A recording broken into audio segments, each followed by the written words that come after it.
자, 더 증시 라이브 오후장 투자 전략 들어가겠습니다. 알파경제 김종효 이사 오늘도 변함없이 함께하죠. 어서 오세요. 네, 안녕하십니까. 밖에 비 많이 오던가요? 지금은 오락가락 하는 거죠. 오락가락. 네. 비 소식이 주말에까지 또 많이 있어서 열기를 좀 식혀주는 거는 뭐 시장이나 날씨나 항상 자연의 이치가 좀 신비롭긴 해요. 네. 에어컨 안 틀면은 저녁에 잠을 못 잘 정도였는데 그저께는 선선하더라고요. 근데 또 습도가 올라오니까. 습도가. 네, 습도는 또 좀 건기기 힘들더라고요. 그러게요. 참 이 계절의 변화. 물론 요즘 뭐 이상기온이라고는 하는데 어떤 순리대로 가는 시장인 것 같고, 그 시장이 된다. 날씨도 그렇고 시장도 그렇고 날씨와 주가도 어떻게 보면 연관성이 좀 있겠죠. 자, 오후장 투자 전략. 오늘 일단 좀 약간 조정은 받고 있는데 느낌은 어떠세요? 네, 뭐 나쁘지 않은 상황입니다. 최근에 뭐 계속 장중 조정을 소화하고 있는 국면이잖아요. 강한 시장이니까. 네. 현재 구간에서 뭐 외국인들 수급이나 기관 수급이 이탈하고 있는 부분이 분명히 있지만 업종별로도 있고 전체 시장별로도 있는데요. 뭐 샀다 팔았다 하잖아요. 얘들이란다. 이 외국인 기관도. 네, 근데 생각해 보시면 지금 6월 달에 반등 올라올 때 프로그램 매수가 거의 2조 들어왔어요. 기관 쪽에서. 예, 예. 그러면 이 물량들이 대부분 차익 물량이었기 때문에 소화하고 가야 되거든요. 근데 만약에 이제 이걸 밀리지 않고 가격 조정 없이 기간 조정으로 잘 소화한다면 정말 강한 거거든요. 그렇죠. 네. 그래서 다시 뭐 외국인들이 더 끌어준다는 뭐 전제가 물론 있어야 되겠습니다만은 지금 뭐 이 2조 원을 소화하는 과정이라고 볼 수가 있겠고 기관 매수를 의외로 이렇게 견조하게 잘 소화한다면 뭐 다음 스텝도 조금은 더 위쪽으로 바라볼 수 있기 때문에 뭐 지금은 그 과했던 프로그램 매수 차익 거래를 소화하는 구간이다. 이렇게 좀 보시면 될 것 같고 이 구간 안에서 대신 또 시장의 특징은 순환매가 빠르게 돌고 있다 이렇게 봐야 네. 되겠죠. 그리고 또 정부의 정책, 항상 우리 증시기업원에 정부 정책에 반하거나 맞서지 마라 이러잖아요. 어떤 정부냐에 따라 다르지만 정상적인 정부가 들어섰고 잘 하고 있고 뭐 지지율도 높아지고 있잖아요. 거기에 이제 부동산 과열을 조금 잘 컨트롤하다 보니까 이 자산 이동에 있어서 주식시장의 관심들이 많이 높아지고 금융기관들은 또 재빠르게 ETF 같은 거, 비클이라고 그러잖아요. 이 바구니를 막 설정해 주잖아. 자, 여기다 담으세요. 뭐 그러다 보니까 유동성도 개인 투자자들의 저 순매수가 그냥 단순한 뭐 서학개미에 뭐들이 뒤어가지고 국내로 돌아오는 동학개미 이런 건 아닌 것 같아요. 근데 생각해 보시면 미국 주식시장도 뭐 미국 사람들도 물론 많이 샀고 네. 그다음에 미국 사람들의 그 큰 기업 다니는 사람들의 퇴직금은 자기 회사 주가와 거의 연관돼 있기 때문에 네. 자기 회사 주가 부양하는데 엄청나게 진심이기도 하죠. 그렇죠. 그래서 그런 부분도 있지만 우리나라에서 SPX 그러니까 S&P 500 기업에 장기적으로 그냥 연금처럼 넣으시는 분들도 굉장히 많잖아요. 네. 그러니까 그런 퇴직연금의 증가 자체가 하나의 기관 수급으로서 시장을 안정적으로 받치고 있는 게 굉장히 중요하게 작용하고 있지 않습니까? 장기 투자 자금들. 그렇죠. 근데 우리는 이제 그런 기반이 없잖아요. 사실 롱머니라는 개념이 별로 없죠. 그래서 좀 연기금도 우리 국내 주식엔 비중이 낮고 네. 그다음에 우리도 지금 연금 투자하시는 분들 중에 과연 얼마나 주식에 담고 있는지 네. 대부분 그냥 뭐 채권형이라든지 아니면 뭐 적금 뭐 이런 쪽으로 하시지 않을까라는 생각이에요. 한때 이 난세의 형국이다 보니까 각자 도생, 알아서 살아남으세요가 팽배해지다 보니까 너무 짧게 보수적이라고 하기도 뭐예요. 아니 근데 생각보다 제 주변에 이제 후배들이나 친구들 물어보면 자기 퇴직연금이 어떻게 운영되는지도 모르는 사람이 태반입니다. IRP나 뭐 아이사나 그러니까 IRP에 들어가 있는 것도 모르고 IRP에 자산이 뭐가 있는지도 어떻게 모르고 운영되는지. 네 그러다 보니까 그냥 현금으로 있는 진짜 이상한 사람도 있고요. 네. 그러니까 운용은 안 했으니까 그냥 제 얘기하는 것 같아요. 나름 금융 전문가지만 IRP에 나가죠. 근데 뭐 어떻게 운영되는지 잘 이렇게 체크는 안 해요. 네, 아니, 그러니까 저 같은 경우는 뭐 운용해주지 않으니까 제가 이제 상품을 선택해야 되는데. 직접 하는 거. 요즘 네. 그 이슈가 또 있잖아요. 연금에 대해서 직접 자기가 운용한, 그러니까 그 말씀하신. 예. 네, 아니 그래서 그냥 그러다 보니까 현금으로 있는 사람이 있다니까요. 상품을 아무것도 선택을 안 해서. 아주 소액의 이자만 묻는. 그렇죠. 형태로. 그러니까 뭐 저 같은 경우도 한 30%는 뭐 고배당 ETF 뭐 이런 식으로 이제 분배를 해놨는데. 돈이 돈을 벌게끔 일시키는 건데. 네, 근데 이제 그런 거를 아예 안 해놓으신 분들이 생각보다 너무나 많다. 봐야겠다, 내 것도. 제가 그런 경우. 근데 우리도 이제 퇴직연금이나 이런 쪽에 점점 자금이 많아지게 되면 장기적으로 이제 배당도 늘게 되면 네. 그러면 이제 그런 쪽에 매수가 늘어나면서 증시가 쉽게 안 빠지는. 그렇죠. 그러니까 제가 보기에 중요한 건 우리 증시가 안 올랐던 대표적인 이유가 뭐 부동산 쪽으로 자금의 쏠림도 있고 여러 가지 뭐 우리가 수출 경기에 따라서 경기를 타는 그런 부분도 있지만 네.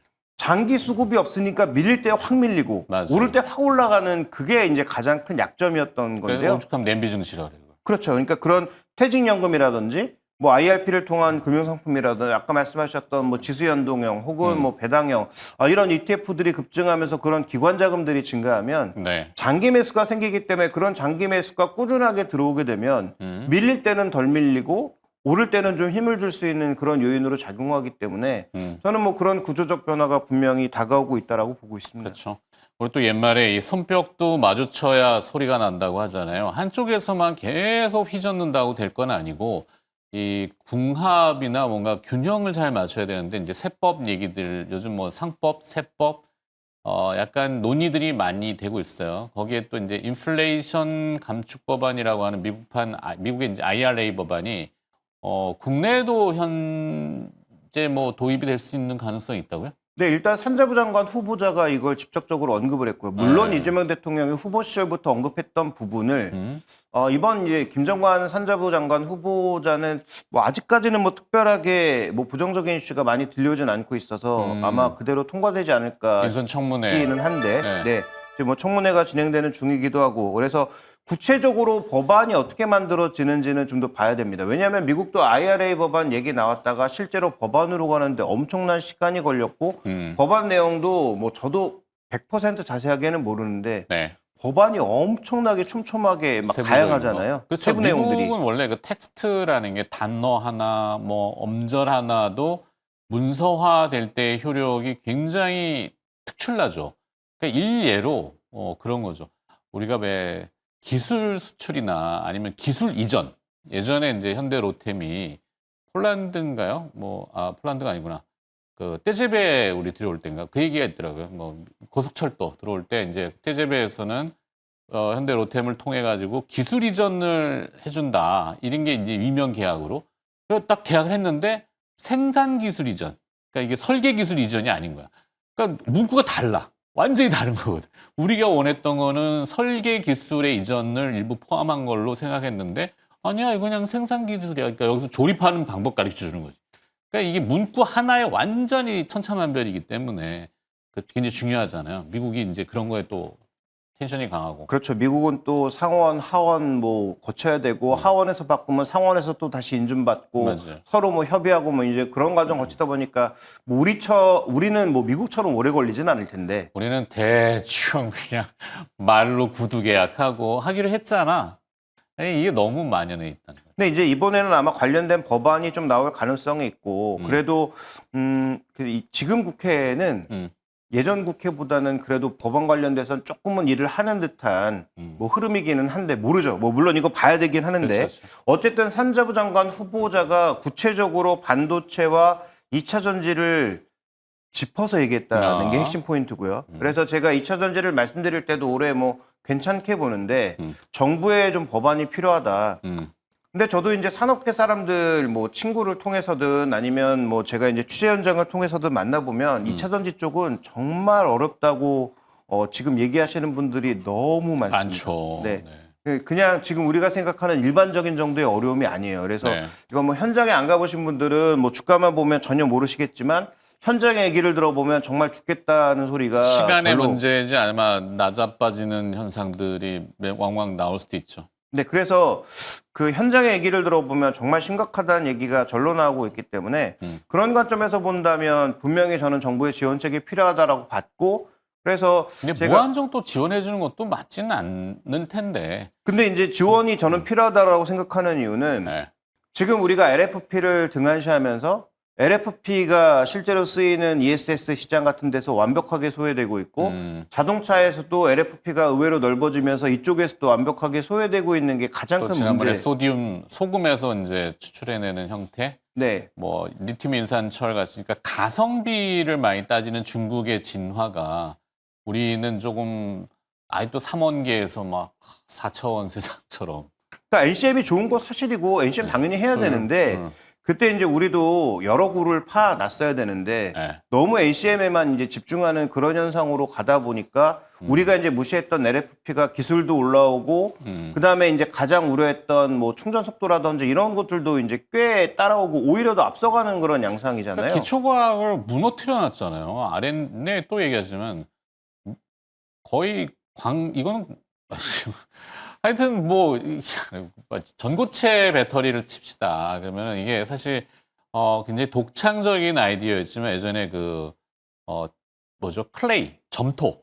그러니까 우리 찰흙 같은 거 그런 거에서 아이디어를 창출해낸 카이스터 연구원이었던가 기억은 잘 안 납니다만 그러니까 그런 기초과학 쪽에서 뭔가 발전을 충분히 지원해줬다면은 우리가 지금 이 사달이 나서 중국의 저 LFP나 아니 말씀하신 소디움이나 뭐 우리는 이게 허덕이지는 않았을 텐데. 네, 뭐 그 얘기를 하면 뭐 한 시간 얘기해도 부족할 것 같은데 우리 너무 이제 프로젝트형으로 돈을 주다 보니까 네. 성과주의. 그러니까, 예, 그죠. 그러니까 그러니까 돈이 되는 프로젝트가 아니면 그거를 해야 될 이유가 없고 확실하게 달성이 될 프로젝트가 아니면 하지를 않죠. 그러니까 기초과학은 연구할 필요가 없죠. 돈 되고 당장 성과가 나오는 것만 해야 되는 뭐 그런 상황인데 네. 그러니까 어쨌든 중요한 건 지금 이 산자부 장관 후보자의 이 얘기를 빌어서 보자면 생산된 것에 대한 보조금을 줄 가능성, 네. 국내에서 생산된 것에 대한 그다음에 국내에서 확보한 원물에 대한 어떤 생산 보조금, 그러니까 결국은 세금을 깎아주거나 하는 형태로 갈 가능성이 높죠. 그래서 지금은 20%를 일괄적으로 제공하고 있는데 네. 지금 이 정도로 안 된다는 거죠. 지금 중국에 뒤처지고 있고 그다음에 일부 분야에서는 아예 연구 자체의 시작이 안 되고 있다 보니까 그러면 설비 투자는 계속해야 되는데 근데 이 2차 전지의 설비는 가장 큰 문제는 다 금속 아닙니까? 네. LFP도 다 금속이죠. NCM도 다 금속입니다.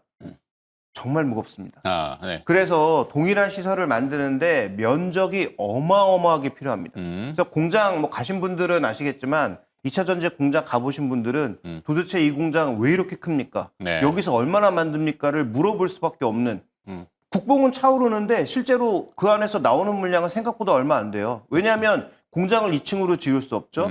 그다음에 뭐 코터나 이런 것들을 생산하는데 엄청난 면적이 필요하거든요. 그러다 보니까 이쪽에다가 우리가 보조금을 지급하지 않고 회사 보고 알아서 하라는 건 네. 알아서 죽으라는 얘기가 거의 동일하다는 거죠. 지금 같은 캐즘 상황에는. 관세 또 겹쳐 있기 때문에. 그렇죠. 또, 그러니까 우리가 영원히 줄 수 없습니다. 이거 뭐 보조금 영원히 줄 수 없는데 그렇죠. 지금처럼 뭔가 치열하게 치고받고 있고 미국이 뭐 IRA 얘기하고 있고 중국도 뭐 지금 배제하는 여러 가지 그런 법안들이 진행되고 있는 상황에서는 저는 뭐 보조금 줄 수밖에 없다 이렇게 좀 보고 있습니다. 그럼 관련 기업들은 몇 개가 또 언급이 될까요? 뭐 일단 가장 중요한 건 LG엔솔이 LFP로 빨리 가고 있기 때문에 이런 네. 쪽에 좀 지원이 필요하다라고 보고 있고 그러면 수혜가 나타난다라고 보고 있고요.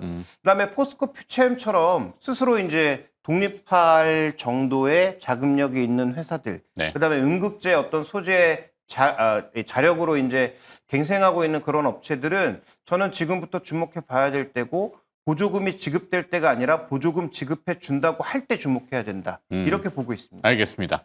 자, 한국판 IRA, 인플레이션 감축 법안이 나올까라는 주제를 가지고 들어봤고요. 더 증시 라이브 알파경제 김종효 이사가 도움 말씀을 주셨습니다. 고맙습니다.